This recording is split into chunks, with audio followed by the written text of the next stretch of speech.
G'day guys, thanks for checking out our just arrived 2020 Hyundai Santa Fe Active. At the front, as you can see, the car presents really nice and tidy on the nose of the vehicle. It does have your front sensors and your daytime running lights as well. Really nice and tidy, finished off in the Typhoon Silver, and coming down the passenger side, finished off in really nice looking 18-inch alloys.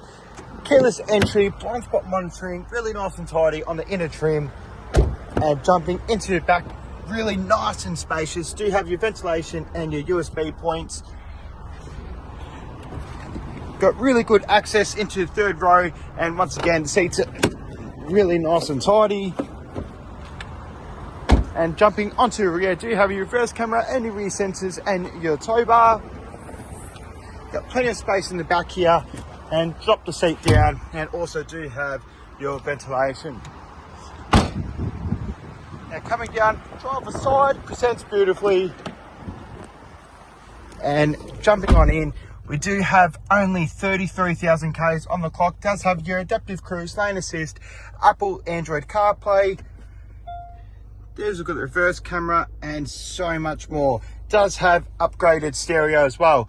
Guys, if you don't want to miss out, please don't hesitate to inquire within, and we look forward to speaking to you soon.